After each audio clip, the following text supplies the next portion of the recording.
Hey, it's another Friday, Tim. Good day. How are you? Doing real well. Let's listen. In going through our groupings of thoughts or podcast themes for this year. I noticed that you had put the human-centered design aspects up front. So I thought I'd start off. I like the whole idea of doing human-centered design. I'd like to take that this particular podcast. Um, But let me offer an experience I had when I was a brand new analyst, my first small project. And I was in a situation where we were in a large city and doing a new system for an emergency services organization. And for those people who are newer to IT, they may not relate to everything I'm about to say, particularly given the fact that a lot of what they were doing, the emergency services workers, was manual. And so we were going to put in a new system for them so that they help their clients, people who needed their emergency services. And in doing so, we wanted to take their card catalogs and automate them into a computer system. Well, I was there on site one evening observing what was going on, and I watched a worker dealing with a person who was clearly agitated, and she turned her back to get into the card catalog to see how this to see the last visits this young man had. And as she turned her back, he picked up his wooden chair and broke it across her back. Oh Now, dear. now think about this. So here I am, a brand new analyst, putting in this new system, and my mouth dropped. But the immediate thing that went through after we kind of helped her recover, took her to the hospital and all that sort of thing, was I kept thinking, we must make this new application such that nothing can happen like this again, so that they can always have their eyes on their clients, who some of them were dangerous. This particular organization did not want any barriers between the workers and the people seeking their assistance. So there was no glass, there was no iron bars, there was none of that. But I was thinking, as I was looking ahead at human-centered design, even though we didn't know what that was back then, in many ways, the system that we developed because of that experience dealt with a human-centered design aspect. We made it such that no worker would ever be in a situation like that. Does that make sense? Does that kind of fit what Yeah, we're yeah, yeah. Actually, it does get to what I think the heart of human centeredness is. What you're describing is developing a way of working for these people such that it's just natural for them to work, and the safety is just implicit in the way they do the work. Yeah, now not every project we develop is for circumstances like this. But even if you're designing a payroll system or something along those lines, you still have to think of the human element in your design. It's funny because when I grew up in the transportation industry, moving boxes, not people, but boxes, they had something called industrial engineering. But the thing is, you're not working with the industry, you're working with the people. So they even worked with admins. What's the pen you use the most? Well, put it closest to you. What's the stuff you don't use every month? Put it in the bookcase where you don't usually walk, and create an environment so that it's easy to get work done. And so what you're talking about is creating a deliverable that's human centered. I am, and you and I are talking mostly, well, almost always about IT systems. But I was Right. thinking about this even from the perspective I had early on in high school. I had a girlfriend who was left-handed, and she was so frustrated because she would pick up a pair of scissors and she couldn't manipulate them. And she said, "I Right. wish they made scissors for left-handed people."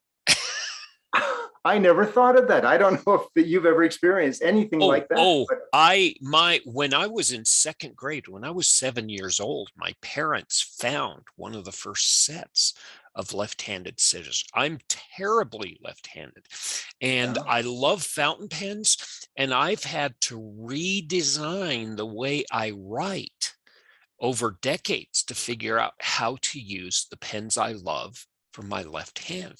And the thing is, it it it seems inconsequential. You do work, you do one job, you should have one tool.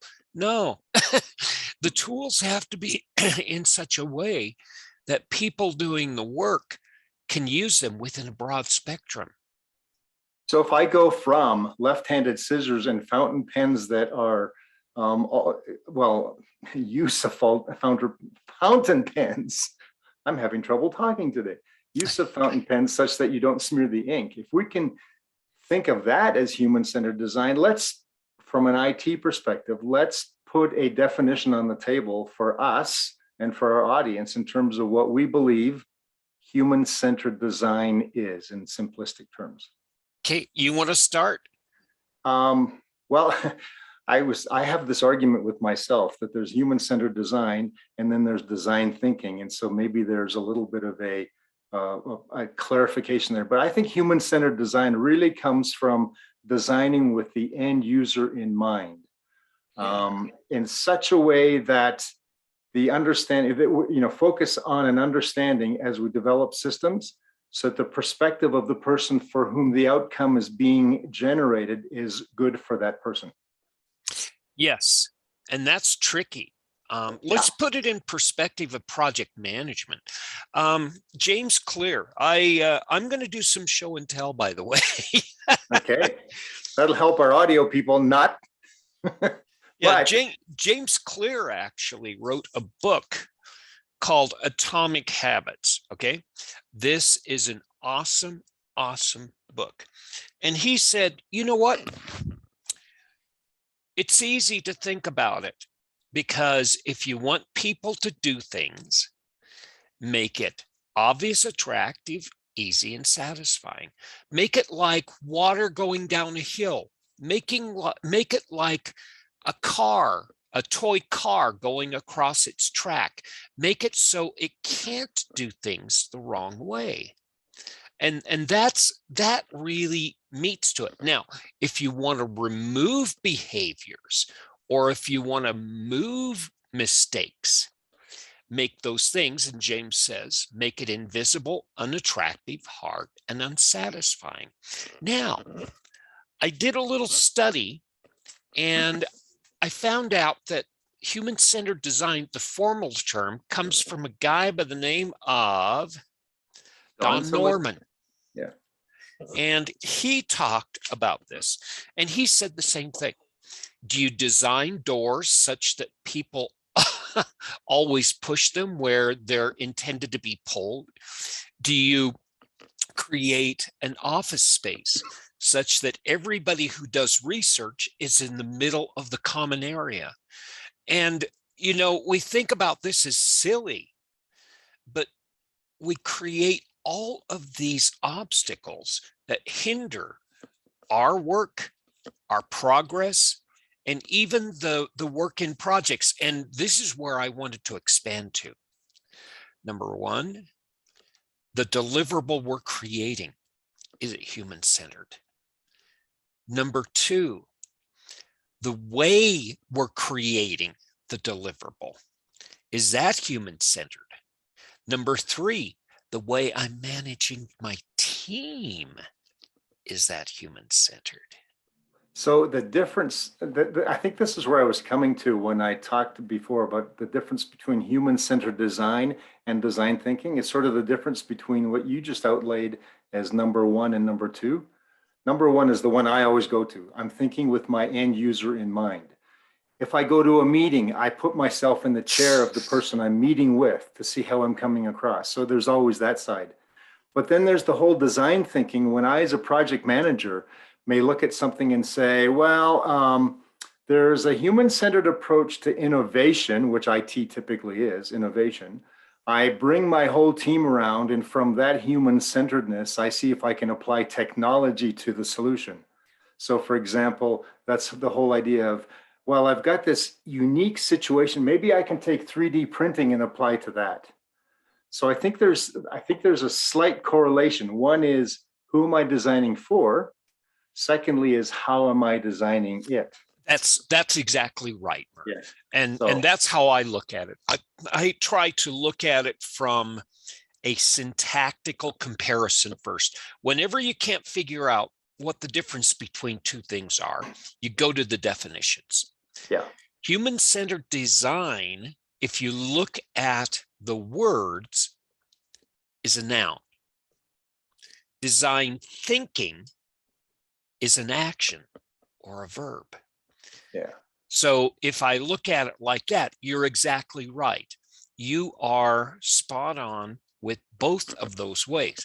Design thinking is the action or the skills and the mindset or the attributes of getting to that human-centered design, where human-centered design is the objective. Yeah, I agree with you totally. You know, and I'm so much enjoying the latter half of my career than I did the first half. Because the first half of my career, it was all IT centered design. We designed systems, gave them to the user and said, here, this is how you use it. Very seldom did we ever think in terms of how they were going to use it. And so we were always wondering, why were they coming back at us saying this doesn't work? For me, it worked for me. Well, and think about all of us silver-haired project managers. I took a lot of sports lessons when I was a kid. My dad taught at a university, so he could give me lots of coaches for free, right? And so I took a lot of coaching from tennis and from golf, and they're both the same way. I would watch the old people play, and they would play slow and methodically, and they'd kill the teenagers, where you think the teenagers would be wonderful. No, my favorite golf coach had the slowest golf swing in the world, and he could drive a golf ball twice, 3 times as far as I could, even though I put forth effort. And that's what human-centered design is. It's looking at the natural way, the human way we do our work, and building something that exemplifies that. You reminded me of my youth when I used to play racquetball. And I played with someone who was twice my age, and we'd finish after about 45 minutes. He was barely sweating, and I was panting on the floor because he was strategic and I was all action. So that's the beautiful thing. And it takes time and effort to understand what we mean by human-centered. Does it mean setting up my desk? Yeah. Does it mean approaching people with criticism in such a way that it doesn't tell them you have to put up your guard and protect yourself? Yes. Human-centeredness is something so natural and so pervasive in the job of a manager and leader that we forget how critical it is. Well, and we talked a lot last year's podcasts about Agile. And I think Agile lends itself much better to a human-centered design approach because we have the end users in the sprints with us. Don't you agree? Oh, definitely. Definitely. There's a phenomenon in a type of Agile. It's called the XP metaphor. It is literally, how do I name my pieces of work? In software development, our engineers love to name them highly technical terms like 0 by 000 meets this database to do this, right? And that's what they name that. And it has absolutely no meaning to an end user. And so when they're talking about this, we're going to this package, the end users get lost. And XP metaphors teach us, no, you don't do that. You name the work. Little red button on the right-hand side that kicks me out of the application. If you build the description of the function that's meaningful, that's designed for the user, then you have better communication and you have a better understanding between people. So let's get a little more practical here in terms of applying it to our day-to-day work, right? So is human-centered design based on our end result or our deliverables, or do you think it's a project management approach as well? What do you think? It's a pervasive mindset. I have to state that. Again, it's a deliverable. If you want people to use this deliverable more than once, you're going to have to do it. Look at Zoom. Why did people adopt Zoom at the beginning of pandemic? It was easy.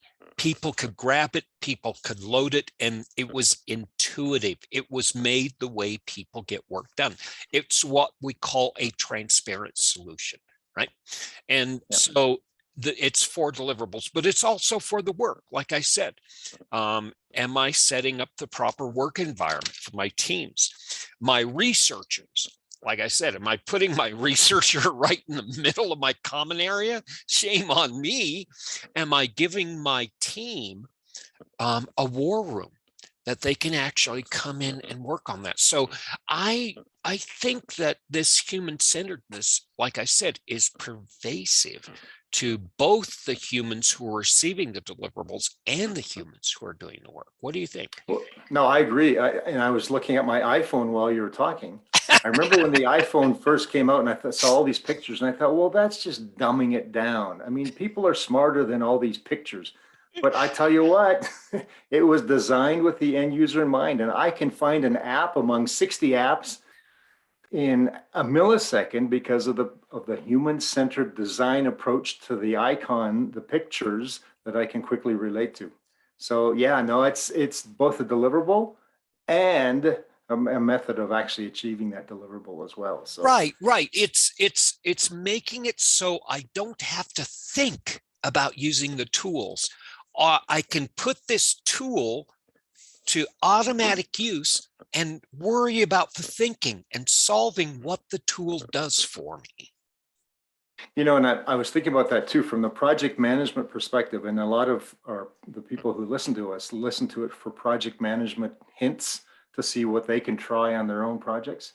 And I think part of this, and we've dealt with this a whole lot last year, and that was project management is great in terms of the charts and all that stuff, but it really deals with relationships and that sort of thing. So if you think about it, the first thing from a project management perspective, if you're going to enter an human-centered design approach, is to have that understanding of your constituency. Have developed that, what do we call it? The emotional intelligence aspect of your approach to project management. And start there. Right. The consulting 101. I was taught by a great teacher, introduction to consulting, right? And he said there are two questions you need to ask if you want a successful consulting job or if you want a consulting career.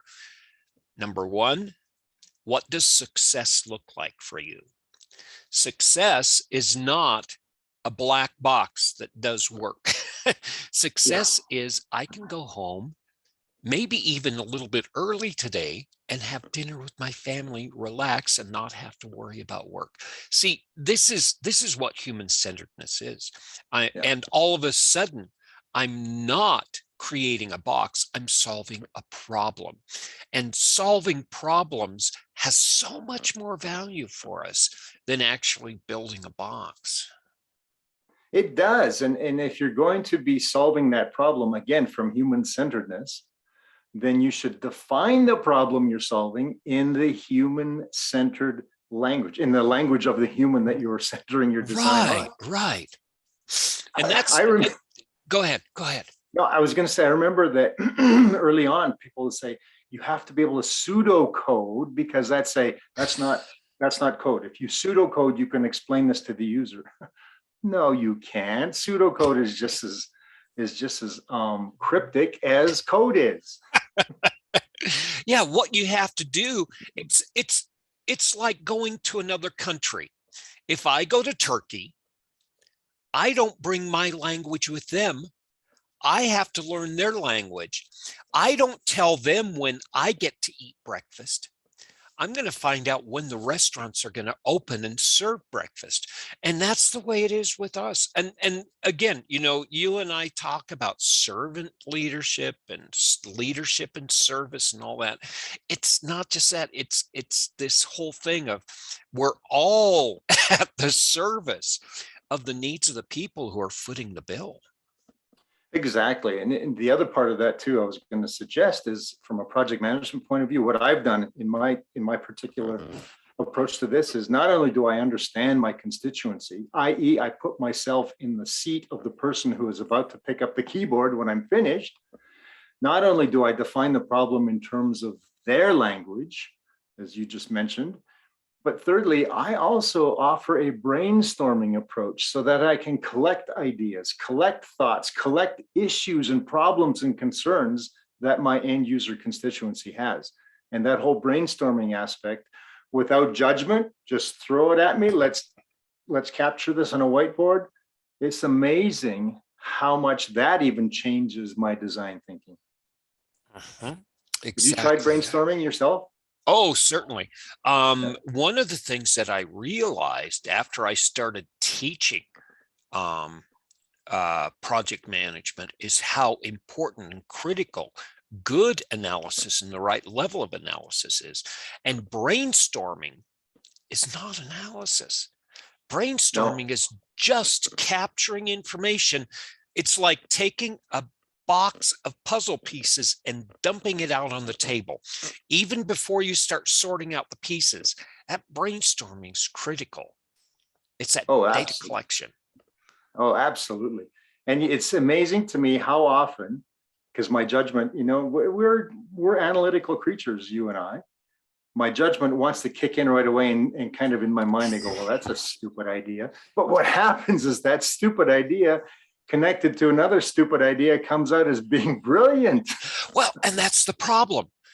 Not only do we have biases, but we want to be helpful. I see this a lot when I'm interviewing stakeholders or when my team's interviewing stakeholders. And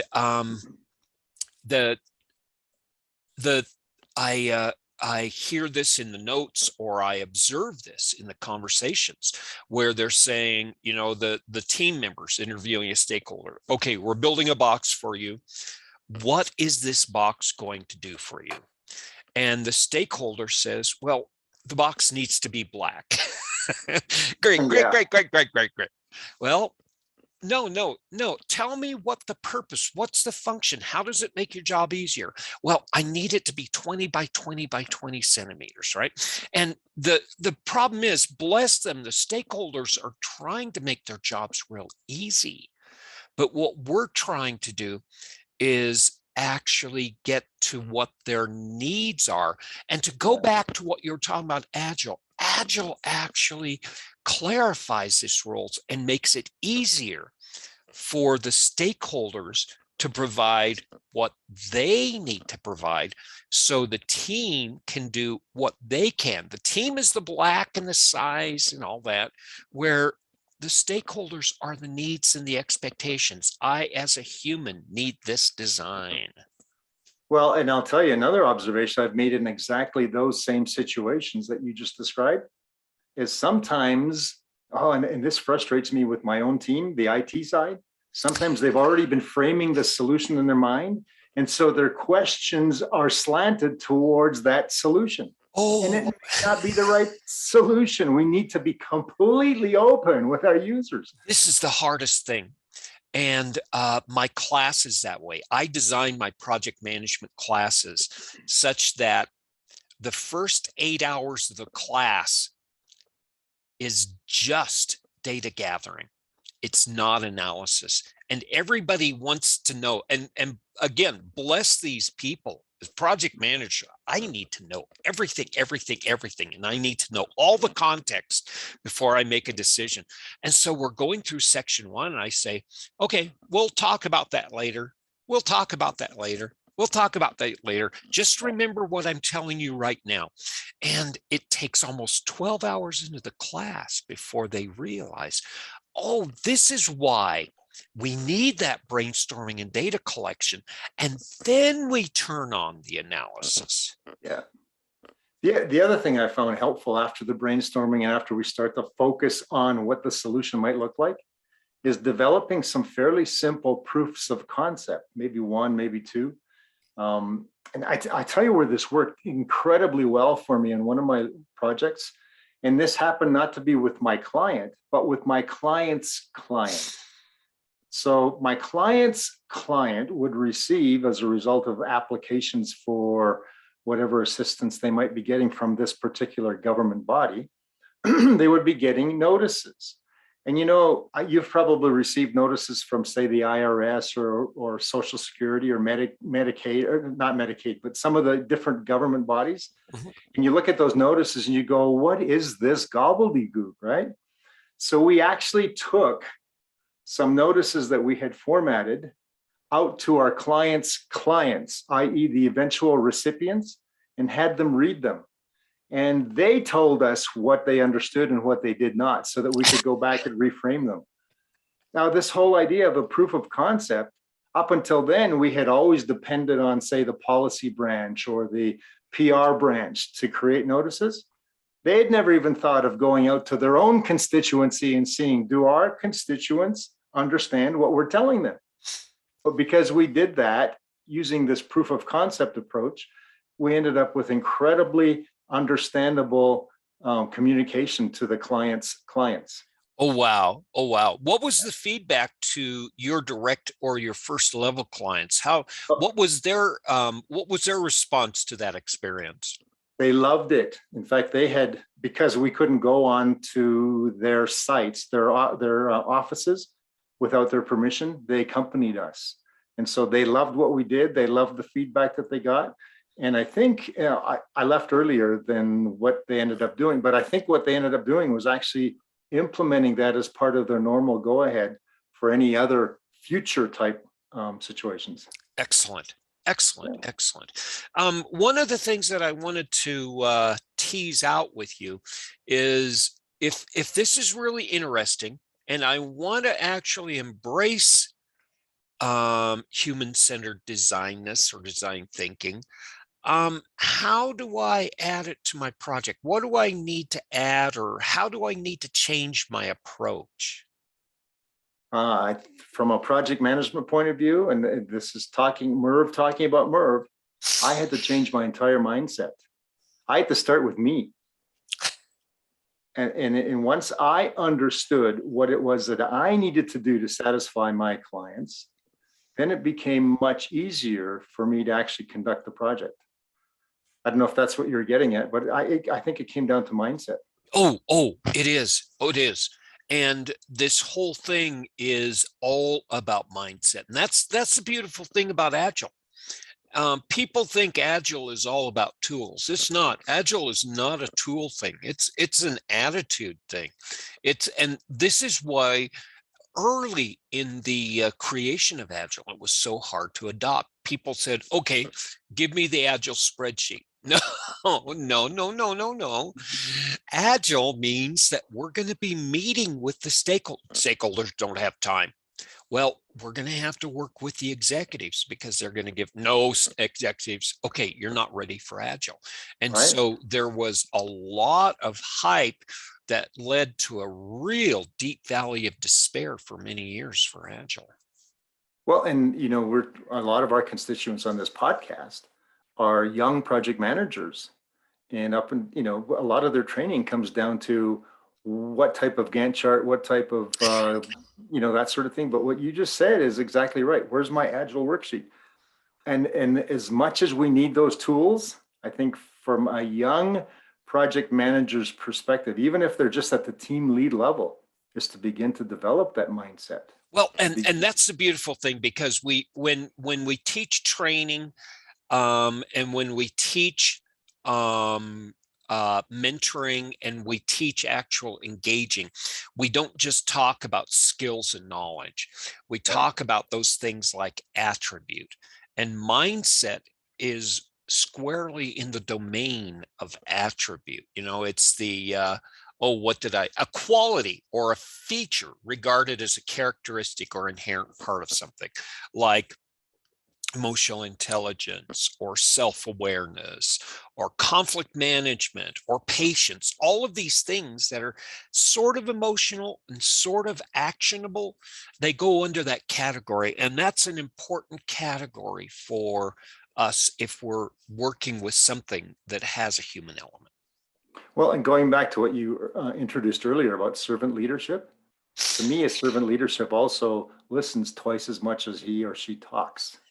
Active listening. Because the Yeah. idea is observe, observe, observe, communicate, observe, observe.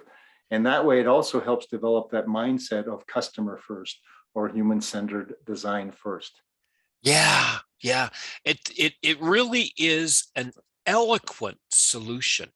When you pull back and really look at the big picture, it's sort of like common sense.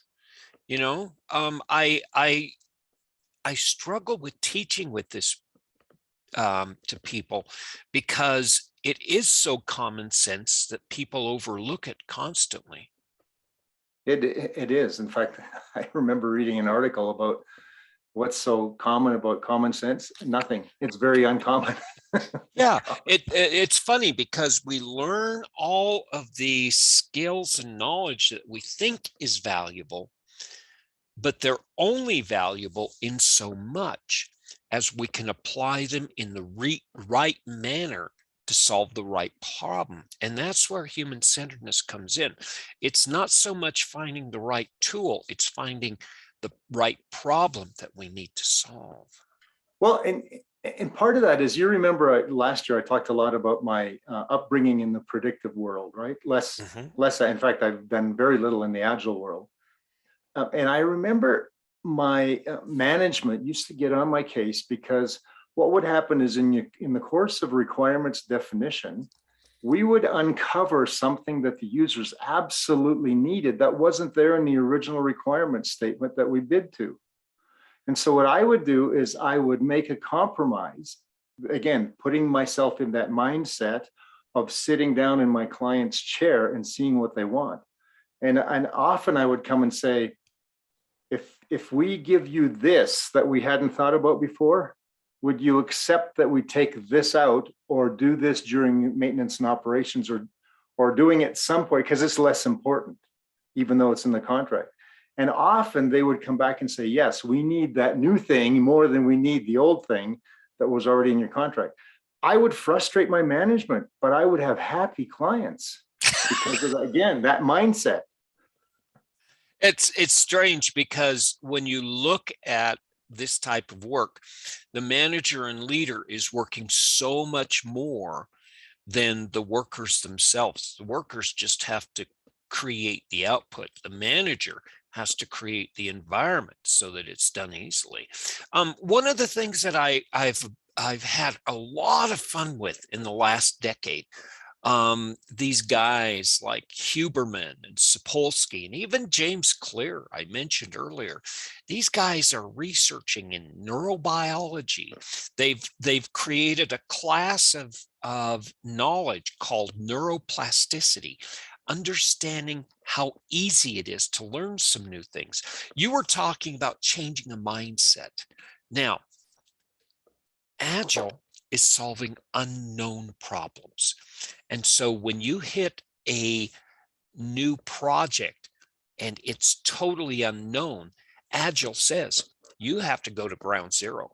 You cannot have any assumptions, and every assumption must be replaceable. And it's not about your bias. It's not about history. You are going to look at greenfield after greenfield after greenfield.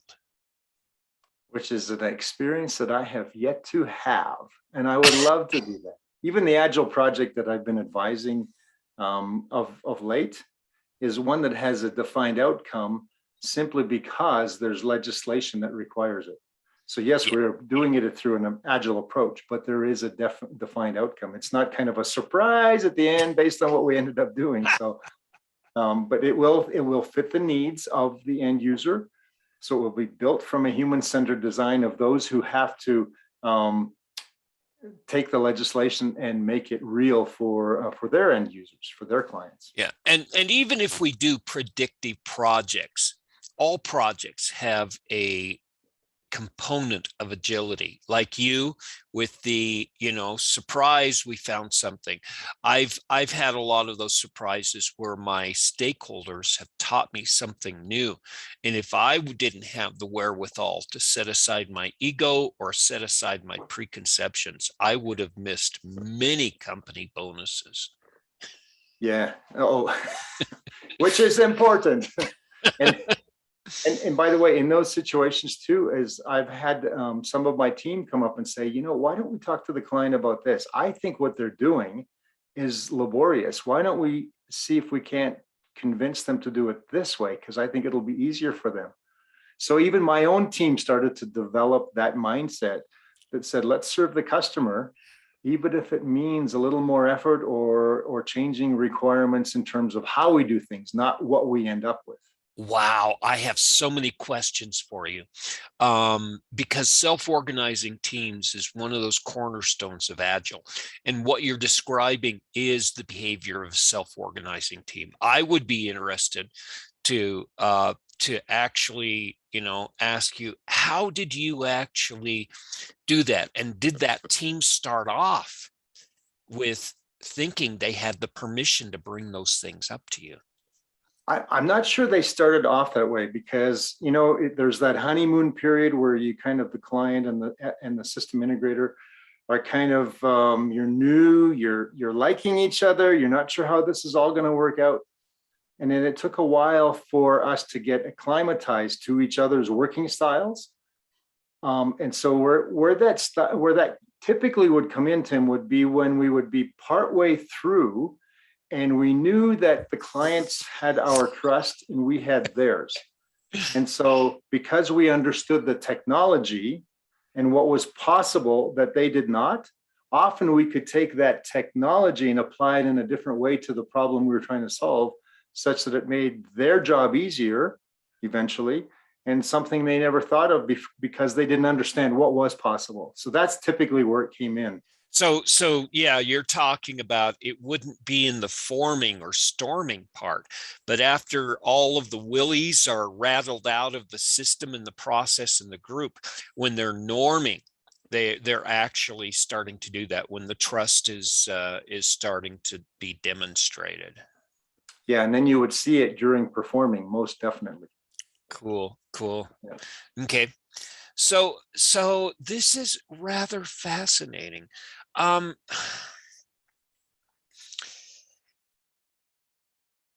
Again, I'm interested in how you create this mindset and how you create the environment. What are the steps that you go through? Do you talk about it early in the development of the team charter, or are you just looking at teachable moments in the way you're leading your team, or is it both? Well, I have a confession to make here. I've developed lots of project charters. I have yet to develop a formal team charter. However, we did have a lot of conversations. Now, I'll tell you, we're a couple of projects that we tried something different that really worked well for us. And that is right after we came together as a team, meaning my team and my client's team came together as a single unified team. We set aside a whole day from the project just to get to know each other.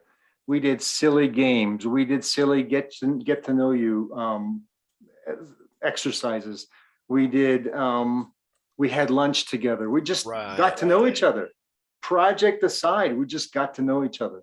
And as a result of that, we developed those likable moments such that it was much easier after that to introduce new concepts when we needed to. So one of the things that reminds me of is a side topic. My first true project management mentor said, Tim, it's not about the plan, it's about the planning. You know, the document is not the thing. The process of going through creating it is, and it's not about the team charter. It's about the team chartering. And Yes. that's, I think you spoke some very wise words in that. Well, and then the second thing we did right after that, if I can kind of carry on from that get to know you part, is we were going into requirements definition as an exercise where we would break out into breakout groups and depending on your functional knowledge, your functional area. And what we did was we brought them together and we did a mock or a dry run of what a requirements definition workshop might look like. And as a result of that, where there was no shame in having a wrong answer, because there's no wrong answers. The whole idea of the exercise, start again, try this, let's try that. We got to, again, take the fear out of the process for our clients, such that even our own team members lost their fear of how they would deal with the clients during those workshops. Oh, that's excellent. You know, that's the benefit of big projects. You can set aside time and even a little budget to give people experience before they do the real work. Yeah. Well, and then what would happen is we'd get halfway through a workshop and pretty soon our clients were better at it than we were. That happens. That happens. And the more power to them. It can, educated clients can only make the project more successful. Well, and plus it was their business that they were trying to improve, trying to modernize. So they had so much more involvement in that to make it right than even we did. So yeah, it made it real good to work with them. I only have one last question. Does project management, understanding all these things, and I know I'm putting you on the spot, I'm asking you for your opinion. Does project management need to change to incorporate more of this? Do you think it would be more successful and more fulfilling? In my opinion, unequivocally, yes. The answer is yes. And I say that because, and you and I have talked about the past versions of, for example, the PMBOK, the project management body of knowledge. It was much more related to process and tools than the newer versions are. And I think the newer version is much more interesting from a project management perspective, because again, it centers on humans, it centers on human-centered design, and it puts us as project managers into a relational aspect on our projects, as opposed to people who are just barking orders and saying, do it this way.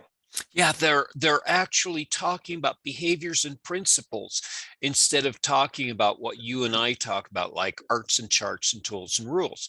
Right. And there's another book that I've been playing with, and it's going to come into my conversation here in the future, both in this show and my classes. It's called Choose Your Way of Work, or Choose Your Wow.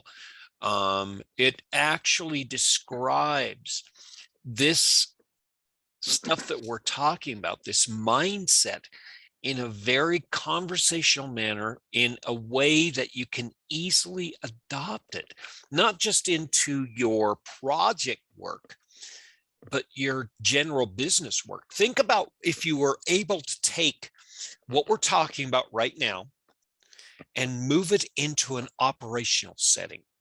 Think about what it would mean for your business to be human-centered, not just a project. Project gives people exactly what they want, and they're more satisfied, and they can do more with what they have. And think about what you could do that in an operational setting.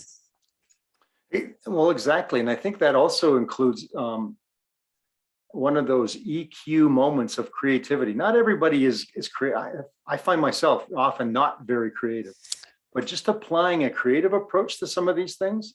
And I'll give you a couple examples. I did a project in the state of Hawaii, and Hawaii tends to be very family oriented. In fact, they have a concept called ohana, which is family. And several times during the year, we would get together with our clients and our clients' families, that is spouses, children, for those of us who had spouses and children, boyfriends, girlfriends, if people weren't married, whatever, we'd all get together and we would have beach day. People could go swimming, people could go whatever, but we'd all bring food. Food's a big deal. Bring out the hibachi barbecues, bring out everything, and we would just have beach day. And it was something like that. It was creative. It wasn't something you got paid for. It wasn't, you didn't put it on your timesheet, but it was so important to keep that relationship strong. And it was just a great creative approach to keeping that team approach. Wow. Wow. Yeah, it is funny right now. Our we're in a transitional state. And it's fascinating to see how both business and workers are changing and responding to the decisions and actions of each other. I'm really interested and excited to see what the next 20 years are going to bring us. Oh, me too. And think about the what I just described in terms of that ohana or that beach day. Mm-hmm.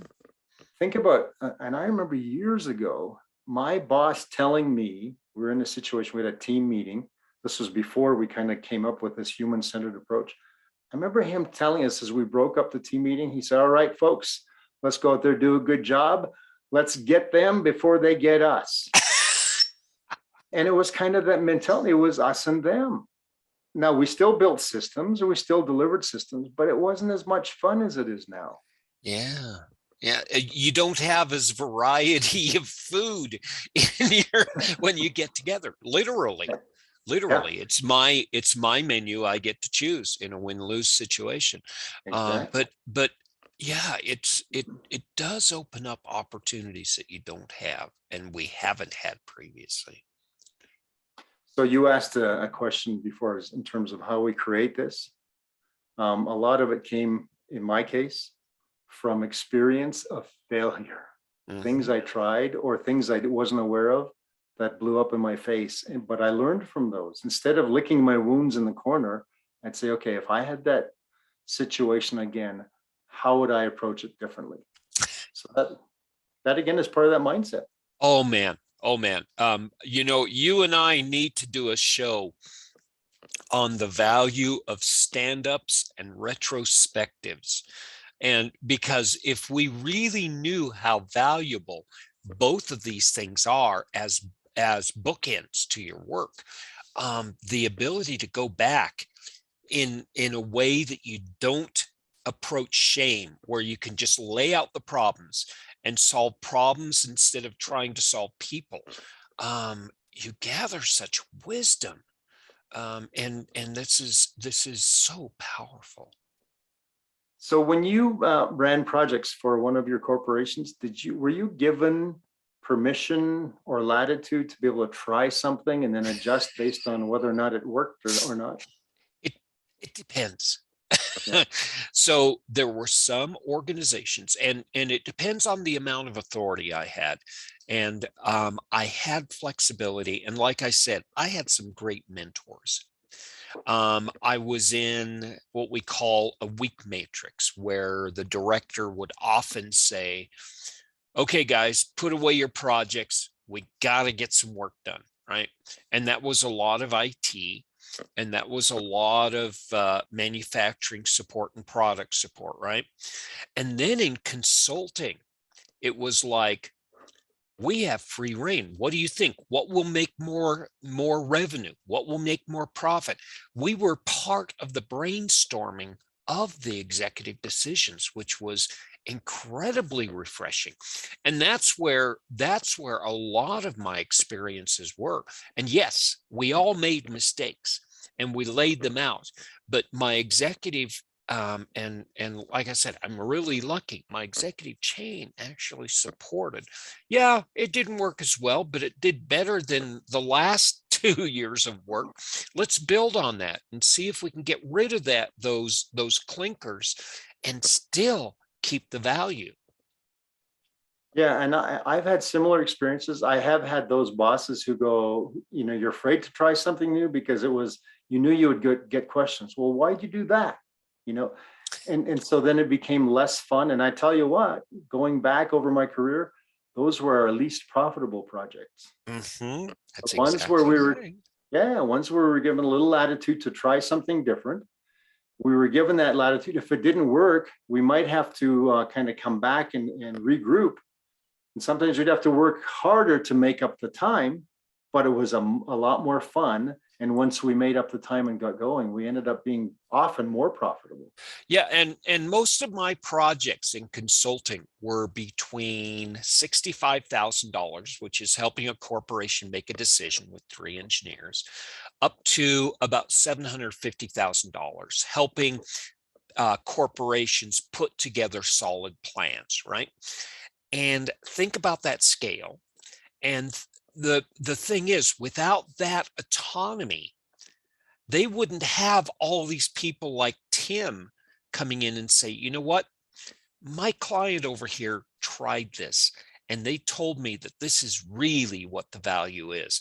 And all of a sudden, I was part of generating like $9 million every 3 months. And I was doing that with 3 service lines. And the organization was just head over heels in love with this attitude that, yeah, it's not the way we expected. But if you do focus on the people, if you do focus on the ideas that you didn't have, you can take these things and explore savings and value you've never thought of. So bring that back to human-centered design or human-centeredness approach to project management. It sounds like it all fits because you were given the respect and the latitude to try something different or also bring your experience to bear. And you know what? It fits in with human nature, right? Hunter-gatherer. Okay, you're not fast, but you're really good with a bow. You set up on this hillside. You guys are fast. You're going to chase the deer and run them through the valley. And then you guys are not fast and you're not good with bows. You're going to hold the nets at the end of the valley and working together. See, this is the beautiful thing. We do this naturally.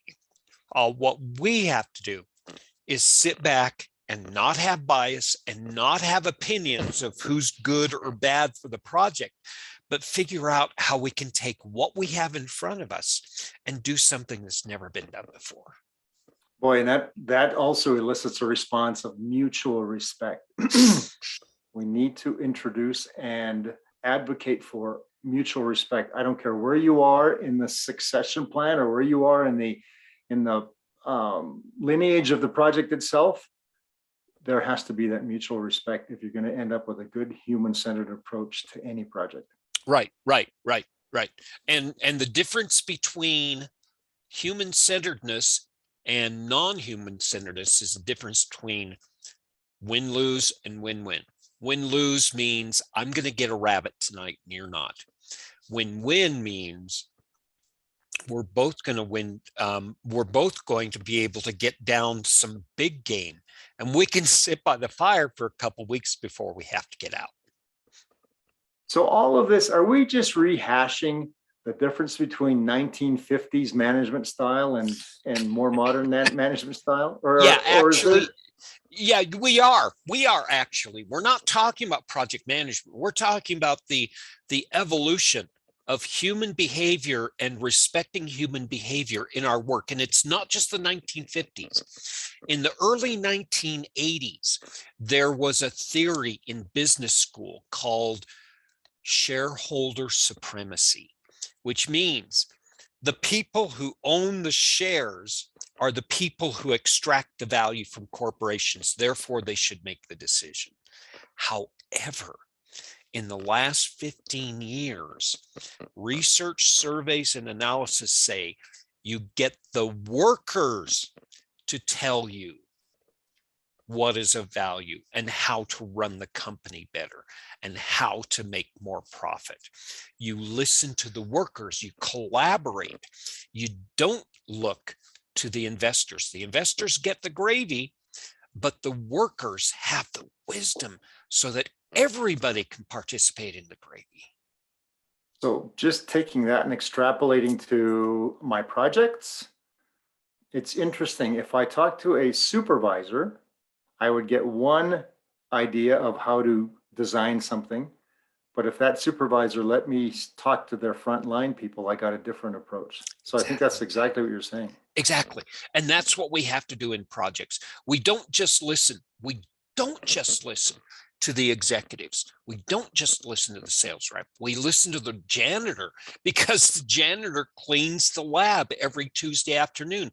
And there's a great risk he'll kick the cables out of the back of the server. Everybody has input that's valuable for the project. Everybody. So one more thing I want to just add before we close this. You brought up 2 books earlier. Yeah. You also asked the question about how we create this mindset. Read, read, read, learn to learn. Learn to learn. Read, read, read. Yeah. This is, again, acquiring a certain level of education is just opening the door. It's opening the door and walking through to the next level of education that you have. And I cannot stress that enough. No, I agree. Well, I have had a lot of fun. I've had a lot of fun reliving my past. And, I think this human-centered design topic opens up other topics for us for future podcasts. This has been great. Well, it's definitely in the literature and in the material of training. And I'm going to try to see how we can bring that into our other topics. I'm excited, not just about human-centeredness, but how it actually influences the other activities that we're going to be discussing. Well, and if I were a young project manager starting my career all over again, I would definitely focus on this aspect to develop my mindset, develop my EQ, develop it and I think I would be way ahead of my peers. Oh, yeah. Yeah, indeed. So where can we find you for more discussion and questions and comments, Merv, if we're listening to this? LinkedIn is a great place to find me out there, both under my company name, People First Project Management, or under my personal name, Merv Jersak. So yeah, great. LinkedIn is a great place. How and yourself? That's the same. Over at LinkedIn is a great first place, and then you can go out from there for other social media activities. I'm talking about where I am and what I'm doing there. Great. All right, until next week. Indeed.